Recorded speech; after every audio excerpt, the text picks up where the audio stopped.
zusammen und willkommen zum dritten CEO Direct vom Jahr. Heute mal aus einem komplett neuen Setting. Wir sind hier nämlich an der Freien Straße in Basel. Genauer gesagt auf einer Baustelle im Parkhaus beim Kunstmuseum. Die Baustelle ist unter der Leitung von der Abteilung Bauwerkserhalt, unter der Leitung von Fabian Ille und Patrick Atzel.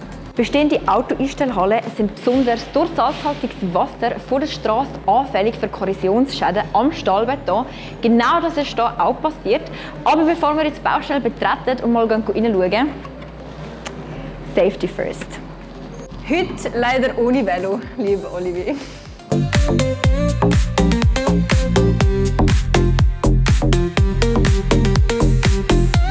Nach der Zustandsanalyse kann unser Team auch oft die weiteren Projektphasen bis zur Modernisierung von Parkflächen übernehmen. In der Umsetzung ergeben sich zahlreiche Möglichkeiten, weitere Leistungen von Gruner wie Brandschutz, Elektro- oder Verkehrsplanung einzusetzen. Im Hintergrund ist der letzte Arbeitsschritt heute vollbracht worden, nämlich das Auftragen von der Versiegelung auf die rissüberbrückende Beschichtung.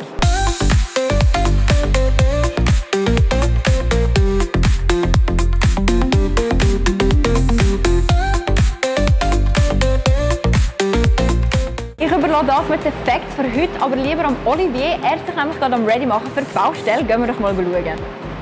In unserem letzten CEO Direct haben unsere Mitarbeiterinnen und Mitarbeiter die Chance gehabt, dir Fragen zu stellen.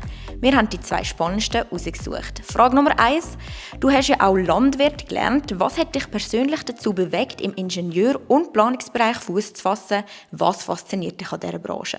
Die Ausbildung als Landwirt die habe ich nach meinem Bauingenieurstudium gemacht. Das war mehr so die Vertiefung von einem Hobby. Mir war aber klar, dass ich nachher als Bauingenieur beruflich meinen Weg machen werde. Was fasziniert mich am Bauingenieur oder am Bauberuf allgemein, am Planungsberuf? Man kann Projekte realisieren, die die Umwelt gestalten. Man kann mitwirken an der Entwicklung des Raums und man sieht, was man macht, wie jetzt zum Beispiel auf dieser Baustelle hier. Man entwickelt etwas, das man nachher wirklich sieht, das Menschen brauchen können, davon profitieren im bebauten Raum. Und das finde ich sehr faszinierend. Vor kurzem war ja der Halbjahresabschluss.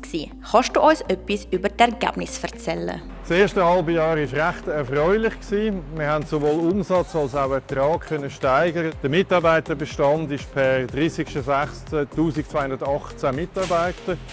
Und wir werden gegen Ende Jahr noch mal ein bisschen wachsen bei der Mitarbeiterzahl, auch dort plus minus im Rahmen des Budgets, obwohl es nach wie vor schwierig ist, natürlich Mitarbeiter zu finden, qualifizierte Mitarbeitende in allen Geschäftsbereichen, bei allen Business Units. Wir haben bei Gruner viele internationale Projekte, unter anderem das Projekt Packhil und Wawa in den Philippinen.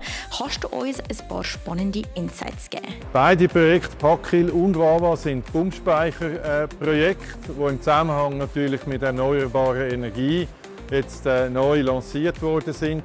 Die Philippinen für uns ein relativ neuer Markt, aber super spannend. Es werden noch weitere Projekte kommen. Wir sind sehr gut positioniert.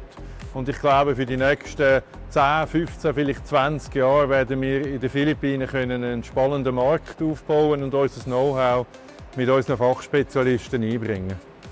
Das war es mit dem dritten CEO Direct, mal aus einer ganz anderen Perspektive. Das nächste CEO Direct kommt dann im Dezember.